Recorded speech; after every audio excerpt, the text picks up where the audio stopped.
I figure I don't want to pass up these beautiful mornings.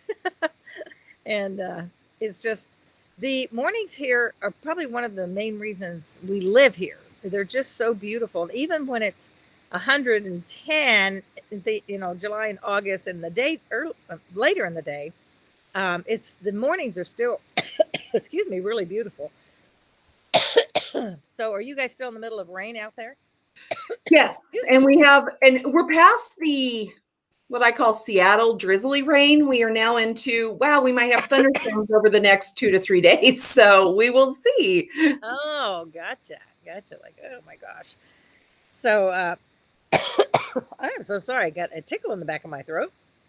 Must be the flowers. Who knows? Must be. Excuse me. I'm so sorry.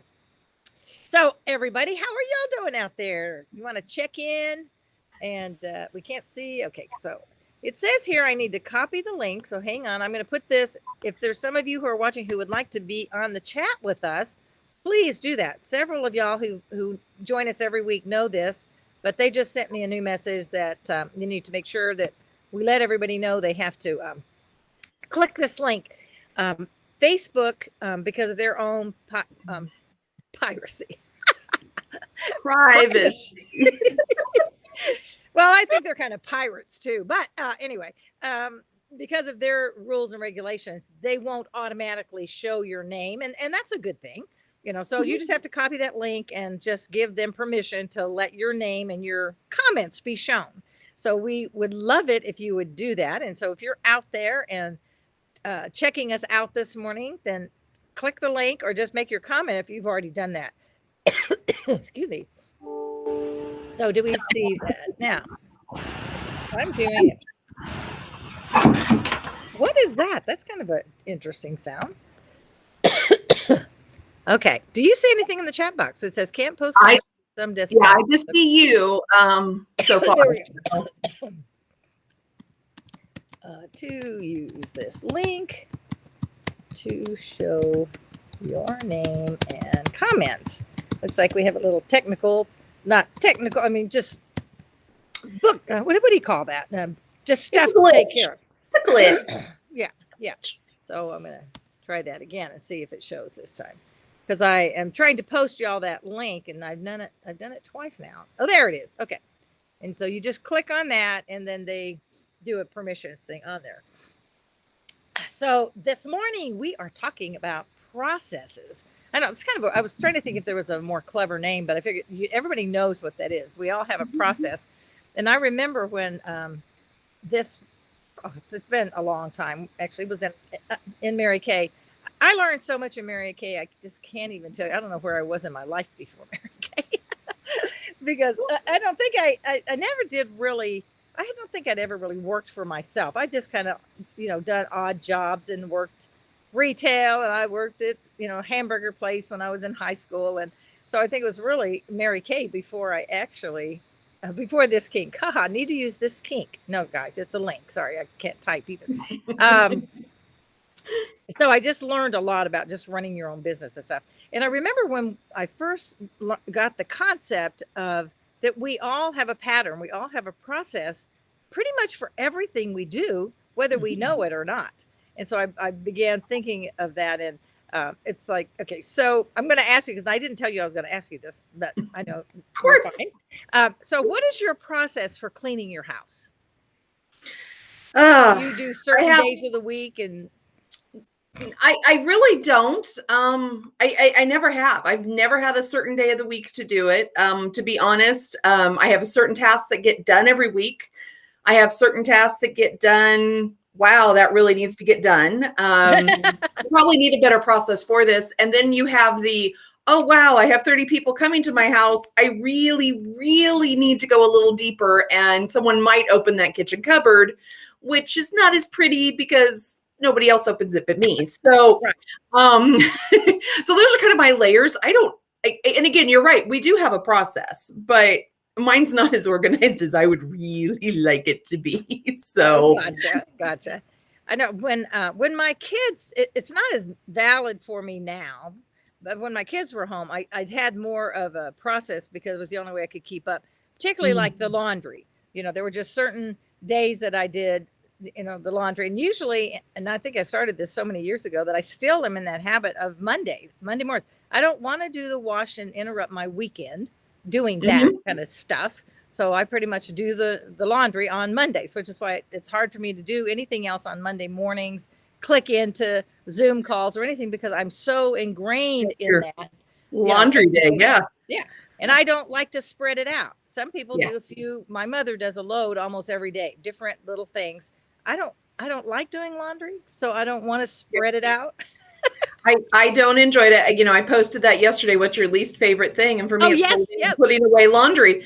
What's funny is I had a job where I traveled a number of years ago, and the laundry was saved for me for Friday night when I came home by my family, which is just a husband and a daughter. Yeah, but that's not very nice. It was not. Well, and it was fine. We were still working out our processes of what was going to happen. And I finally just kind of stomped my foot, and I said, we have a choice, people. Whether this can get done during the week and I can enjoy you on the weekend when I'm home, or I can spend all weekend doing laundry. And what happened, and I am so grateful for this, and I tell this to anyone, if you have children that are old enough to do their own laundry, my daughter started doing her own, my husband does his, and I do mine. And then I do the towels and sheets. Now, Everett will jump in and do the towels and sheets whenever they need to get done also. Yeah. But that stayed. We have never changed that. I do not do my husband's laundry. He does not do mine. Wow, that's impressive. And it was one of the best things that ever happened to us, because there was no more, you forgot to wash, no, this is all on you. So I tell that to anybody. If you've got kids that are old enough, let them do their own. It's not a problem.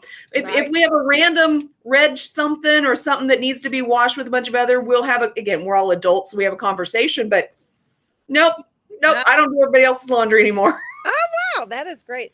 It was funny when Justin and Emily were here this last weekend, or I guess it was maybe 2 weekends, time just kind of goes.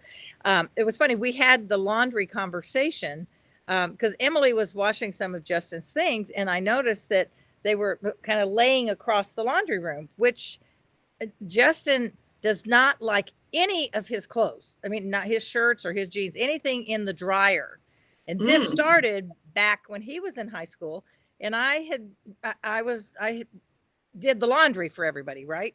And then he came to me one day and he said something about, Mom, I really wish you wouldn't do my jeans like this. And I said, well, how do you want them to? Well, I'd rather it be just hang them or something. I said, well, you know what? I think, why don't you just do them yourself? Because then they'll be exactly perfect how you want. And from that time, he had done his laundry, himself. And when we took him to his freshman year, he went to Gustavus, which is a small school up right outside of Minneapolis.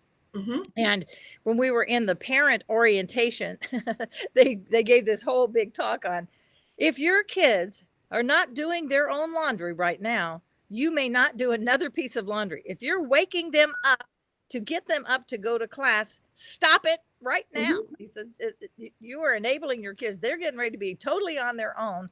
And we already were pretty much, like I said, he was already doing his laundry, and he was, was getting himself up and stuff, but it was just the funniest conversation. So it doesn't help. It's enabling, basically, if they're older, particularly by high school.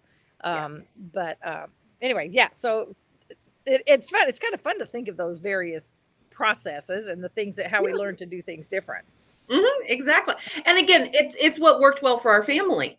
My daughter was like, I don't want dad touching my clothes. And my husband's like, I'll do my own. And it was like, okay, it works. And it's still, like I said, to this day, it works great.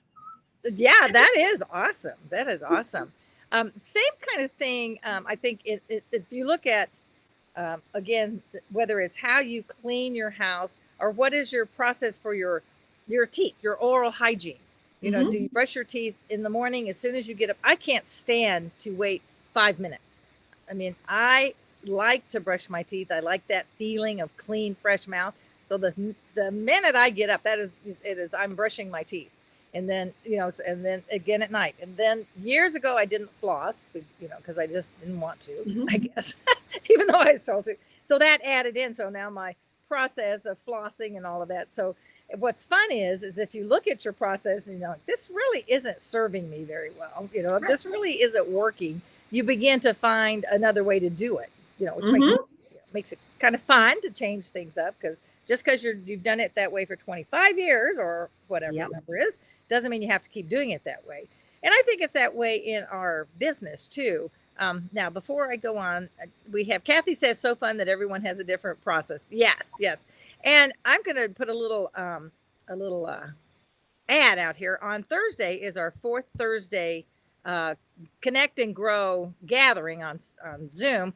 And any of y'all can join us. Any of you ladies can join us, and just go to the Fun Fearless page, because most of you are on there already, and join us. And we're going to step it up on Thursday to a new level, where we really discuss how to improve your process to improve your success as you go, so you can experience more success. And that happens by your process. And so many of you, I know, are regularly doing networking. You're going out, and things are opening now, so you're probably going out in live person. So real quick, if you're doing live networking, even if you're doing one a month, are you doing any live networking? Put in the box over here that yes, you are, or yes or no. I'd like to know who is back out doing live. Now, I know we've been doing Zoom and stuff for the last year and a half, whatever it is. Can you believe it's almost long?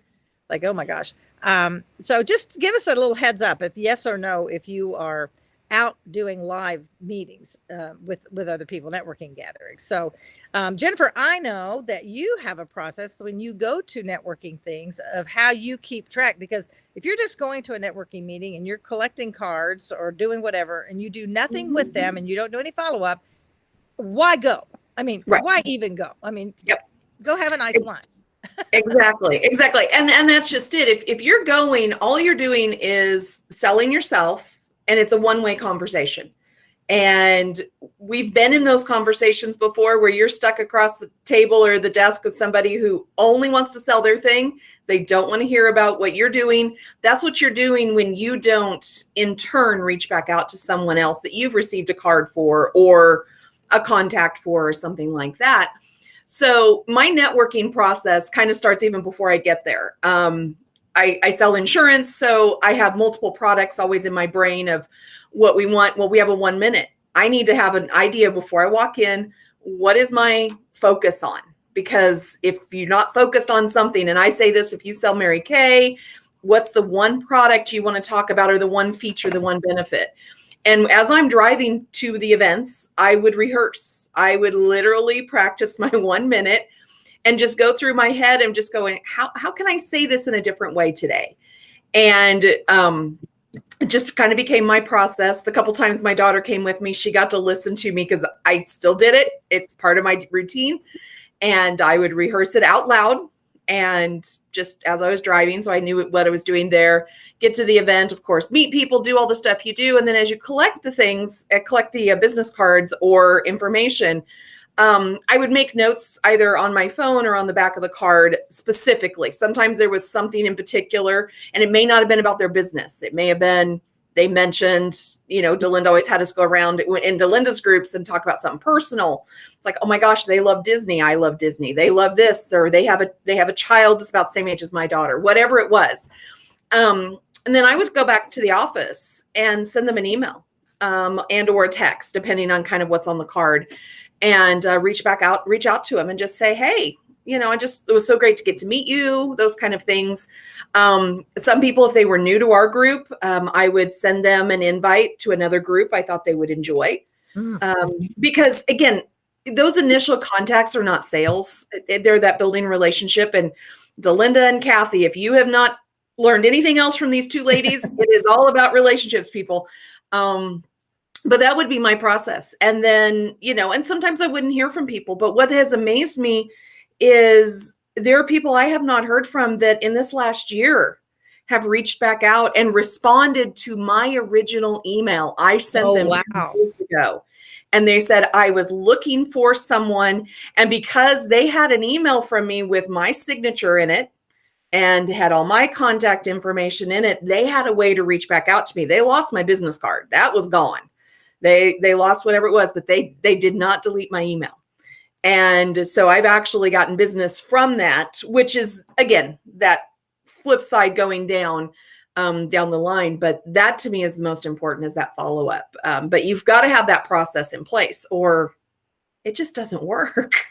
Right. Because it's too easy for one week to flow into the other week. So if in your process you do that on a consistent basis, now some of you may go right home and do it right then.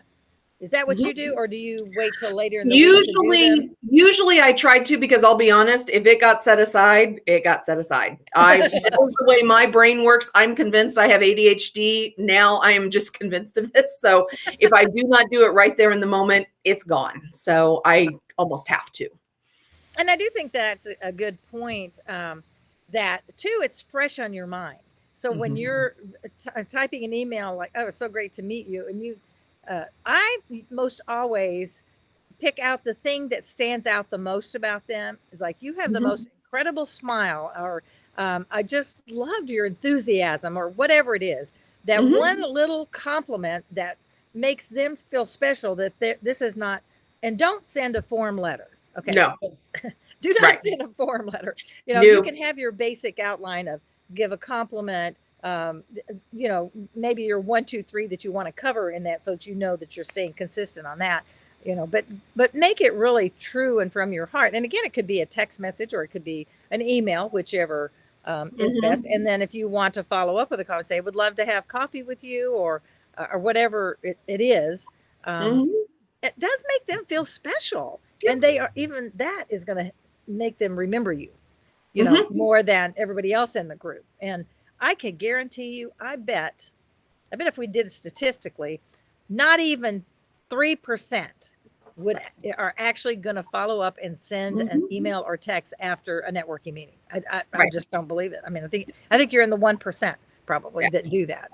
Yeah. And again, and I kept track. I mean, obviously Delinda and Kathy did not get one for me every week. I mean, this was the new people that crossed my path, or people I hadn't seen in a while. Again, if there was the lady who came in that we hadn't seen for 6 months, it was great to see you again. Again, like Delinda said, do not make it a form.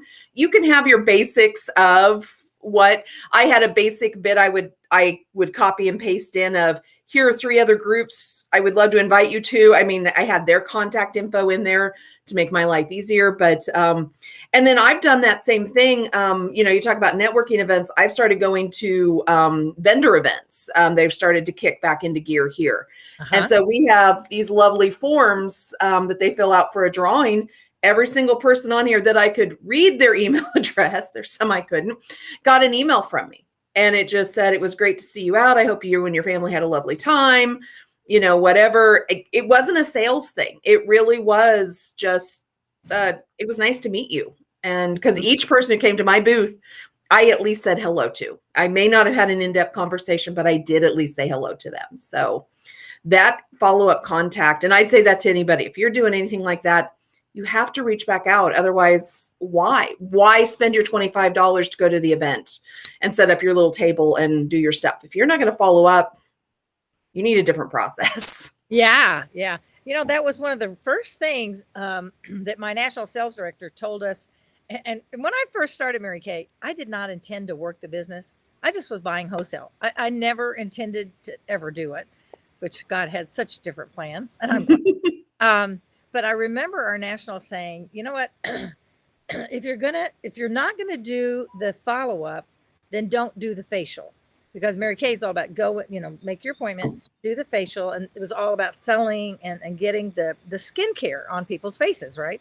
She said, but if you're not going to follow up, then don't even start it, because it's just a waste. This is not about a quick sale, bam, and then you're gone and never going to, you know, take care of them again. And so that's all part of setting up. It really is all part of setting up your customer service. Now, not everybody's going to become a customer, but you never know who they might recommend you to. And that's a big part of networking too. It may not even be the people in the room that are going to be your future clients, but those referrals or someone, you know, sharing that information about you, you know, and again, it is a process. And once you set that up, I think you'll really find, if you haven't yet, those of y'all that are out there, if you haven't done that yet, really look at it and take some advice there from Jennifer on how to do that and make it easy on yourself. You know, so I loved what you said at the beginning too, is that prep of yourself. Because again, I could almost bet you, I guess I'm in Vegas, I'm a betting girl, that most people do not think about what they're going to say before they go in the room. Now, some of you have been doing networking, I mean, for so long, and you may not have to, but I'll tell you, I do the same thing, Jennifer. It's like, I want to know what's going to be first of all, what's going to be my goal, just like you said, when you go in. And it's not to give my card out to every person in the room. It's to really make, depending on the size of the group, 3 really good connections, meet 3 people that I'd like to actually have coffee with. Again, when we set up that process, okay, what's your goal? When you come out, and then what are you going to say in your 1 minute? Because you can, and you are a pro at this, Jennifer. I love it because I've heard you do your 1 minute many, many times, and hardly ever is it the same. It's the basic format, like we teach, but it is never exactly the same. So it's fresh. So even if you go to the same networking group, you can tweak your 1 minute and change it to keep it interesting in that. And you do that so well. And so know what you're going to say, because I can look around the room and I can just almost see the panic on many of the faces, like, oh my gosh, it's going to be my turn. And their heads going like, what am I going to say? Well, what should I talk about today? So why not think about that in your car first, right? So then you go in and you can really relax and enjoy yourself. And it makes a difference. And one of the reasons I change it up, again, everyone, no matter what you're selling, there's variations of it that hit different people different ways. And for a while, I talked only about car and home insurance because that's my bread and butter. It's what we do. There was one day out of the blue, and again, it was really weird. It was on the way to the meeting. I was like, I'm going to mention business insurance again. It hasn't gotten me much, but I'm going to try it. I did. And afterwards, I had 2 people call me and they said, I need to talk to you because I didn't realize you did that. I am not happy with where I am currently. Can we have a conversation? Had I not done that, again, wouldn't have gotten those sales. And that is the important thing is sometimes you do have to change it up because you never know what the person sitting across from you needs to hear. So just throw it out there. And I don't know. It just always, and to me, I just got bored. I would get bored doing the same thing. So, well, my favorite has been the Lifesaver. That was my favorite. The Life Preserver was a lot of fun. And actually, it's funny because it's hanging at my house in my office at the house, and I think I'm going to bring it down here because it's in my brain again. And again, I get bored with things, so I change things out. And, yeah. But and again, same thing. If any of you out there have done the networking over the last couple of years, grab that stack. I know it's in a desk drawer or it's in the bottom of the purse you changed out of, whatever your file system is. Everybody has a different one. Grab some of those cards and reach out to those people. You collected names and phone numbers. That is your list. You've at least met these people. This isn't even a cold call. Right. This is literally I have not talked to you in a year and a half. Tell me what is going on in your life. I want to hear about you. And I'll tell you what, you're gonna find some blessings that come from that, whether it's personal or it's business. But reach back out to those people because I did that when I was moving into this office. It was in a desk drawer. I had them all stacked up, and I went back through and I reached out to a handful of people. I didn't do all of them, but there was just a handful. It's like, I want to hear what's going on with you. So. Yeah, that is great, and a great idea, especially coming out of the whole pandemic thing, because there's a lot of people you haven't seen or talked to or have been on as many Zoom calls as you might have been on. There's a whole bunch of people that have never showed up for any. So and it's a good excuse. We can use the pandemic as an excuse. Yeah, with the pandemic, our paths have not crossed. Okay, our paths may not have crossed for 8 months prior to the pandemic. Nobody needs to remember that. Come on, seriously, that drives me absolutely crazy. And they may not be selling or working where they were working. The pandemic has changed a lot of things out there, but find out what they're doing. You never know. It may be a blessing to you. It may be exactly what it is you need. Well, it really could be. It really could be. I'm going over here. So Karen, good morning. Nice to see you. Mary Keller. And of course, Kathy, love seeing you here every week. Mary Keller says, when children choose, oh, boy, my mouth this morning. when children do chores, it teaches them responsibility. Absolutely. Absolutely. And Deborah, so yeah, Deborah's the only one of y'all that answered. Yes, I did my first live networking last week. So yay, you. Because I Nice. know that's a big step out. And um, many people are still a little hesitant. We had our live lunch here for the Las Vegas group last week. And we had about 7 of us.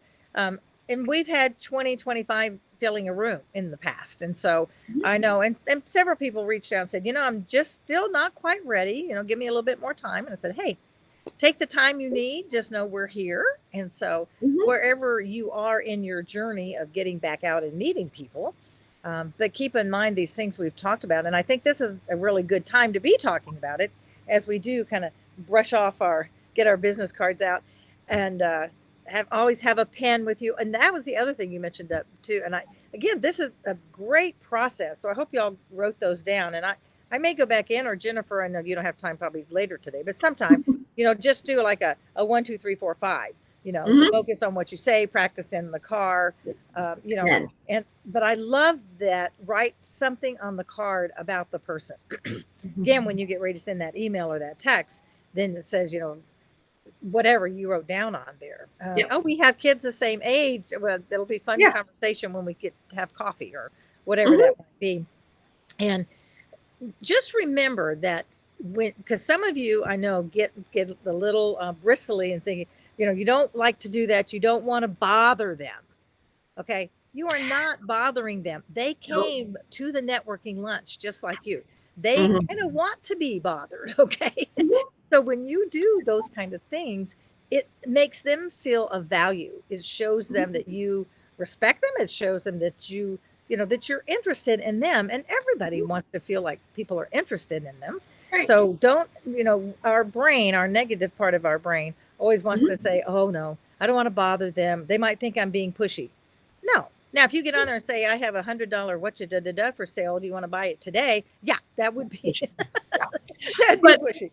But I also say the negative self-talk, and I'm guilty of it. Trust me, even it just happens. There's like, oh, I run quotes for people and a price will come up and I'm like, oh my gosh, I'm going to hate to present this.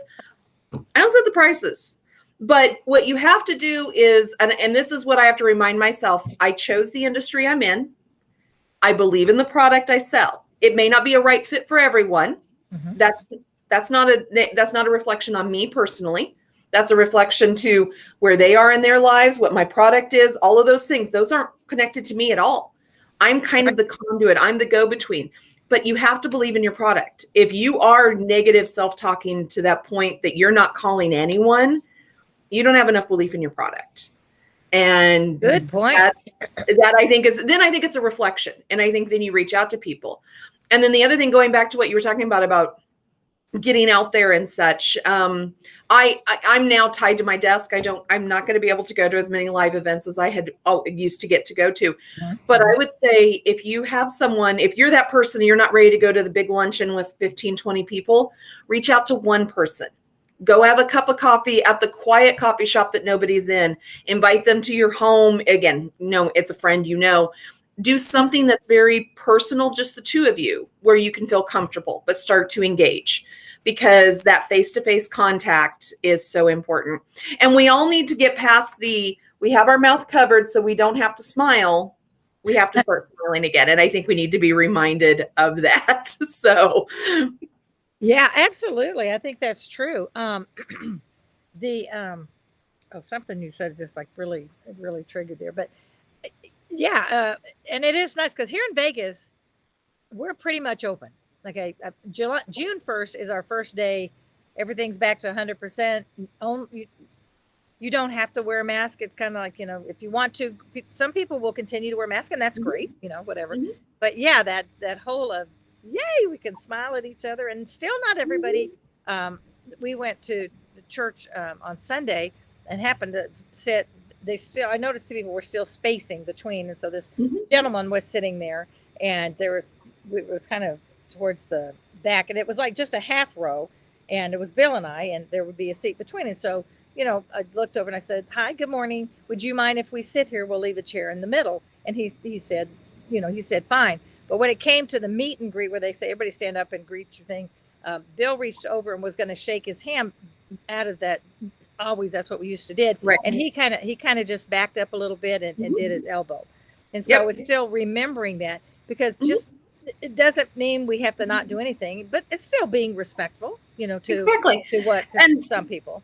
Yeah, and again, and remember, everything has gotten very divided, very political. There's a lot of lines drawn.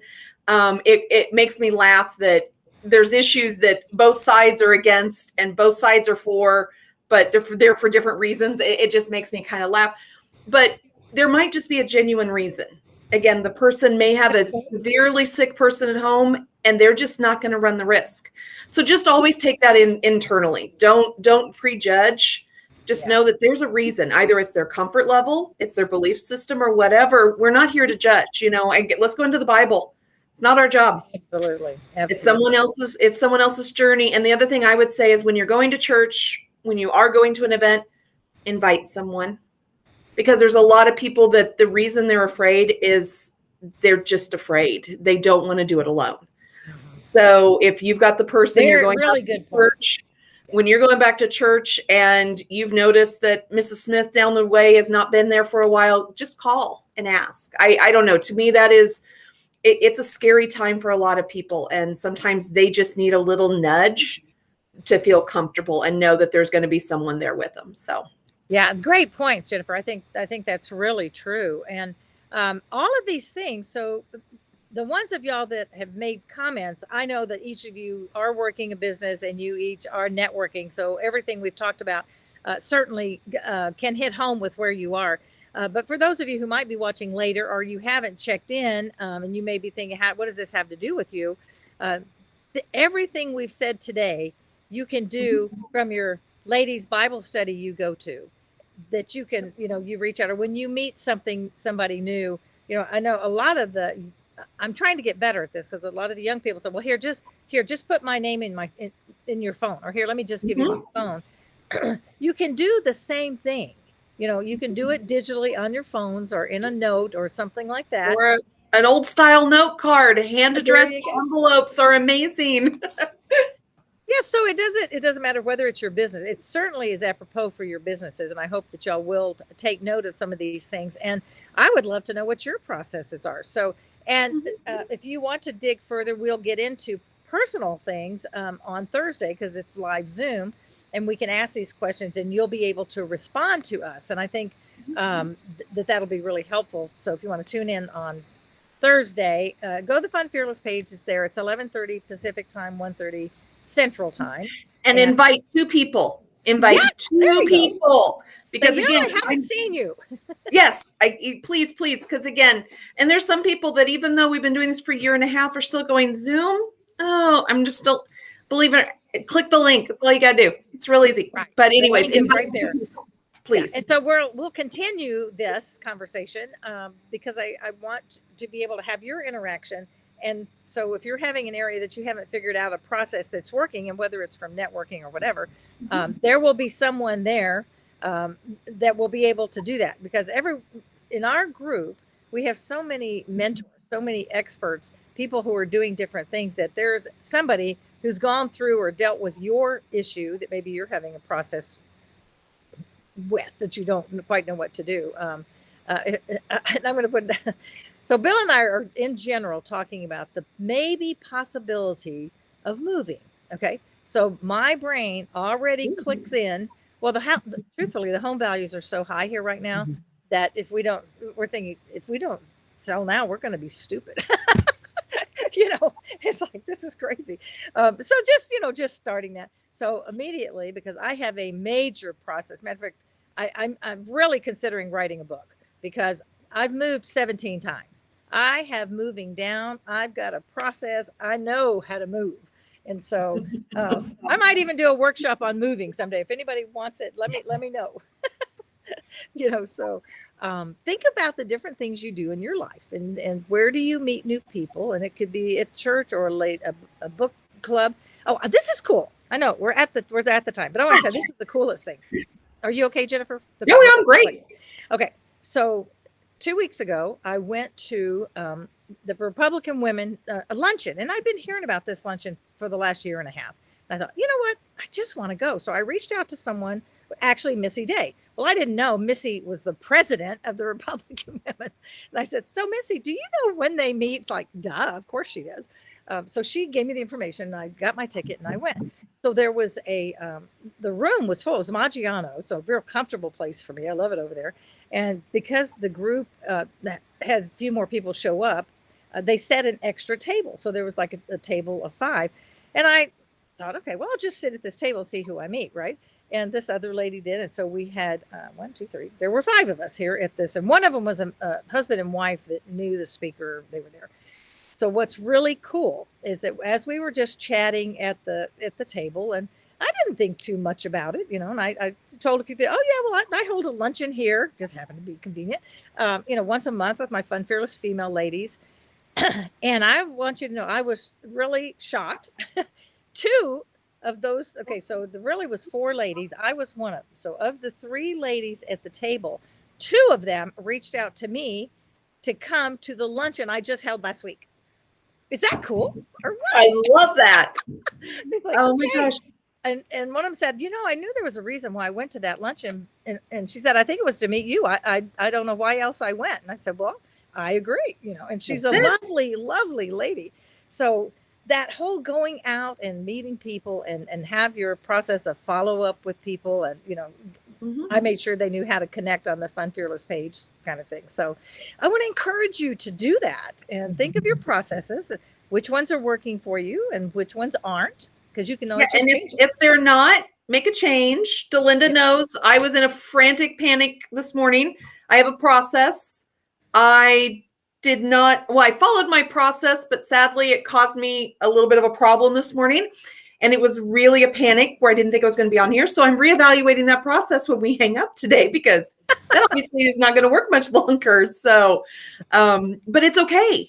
Nothing has to stay the same either, you know? Right. And I think this last year showed us that, you know, there are probably some processes that you did when life was in that other era, you know, that other zone. And so building new process, we're all, you know, pivoting and moving and changing from things. And I think a lot of them are better. You know, I mean, I think a lot of the changes and things that we've made have really made us reevaluate. We've talked about this quite a bit on the show. But when we reevaluate, I think that's what keeps us fresh. You know, so look at your processes and see it. Tune in with us on Thursday. Join us, and we'll really get into this even deeper. I love this topic. I think it's going to be fun to continue. So, all righty. Well, thank you, Jennifer, for being here again. Well, thank you, Delinda. And I just want to thank you from everybody that's out there. I know you've done this now 3-4 years. I don't even know at this point. I've just been along for this last year and a half as a semi-regular, but I know that you bring so many blessings to everyone out there. The topics are whatever is just sitting on yours or my heart or whomever's heart the night before usually. But hopefully, but I just know I get messages from people, and you just bring a lot of blessings to people. So I want to thank you for that from everybody. Oh, well, thank you. It is my joy. I just love it. You know, and every once in a while I get stuck and think, so what do we need to talk about? What's on my heart? And it's like, sometimes truly I still going to bed at 11 o'clock and thinking, okay, Lord, what do I need to talk about? What do I need to share with the group the next day? So much to my sweet friend Lisa's chagrin, she'll say, Delinda, you can be inspired instead of make a list of the next 30 shows. It's like, no, that doesn't work for me. Nope. But she's right. You can be inspired at any level. So that's right. It's off the cuff. So thank you. Thank you so much. I appreciate that. I appreciate that very much. All right, you guys, remember that life is not a matter of chance. It's a matter of choice. Go out, choose to make a better process. Choose to make a process that really works for you and brings the success into your life that you want. All right. So go, guys. Thank you so much, and see you next week. Bye now.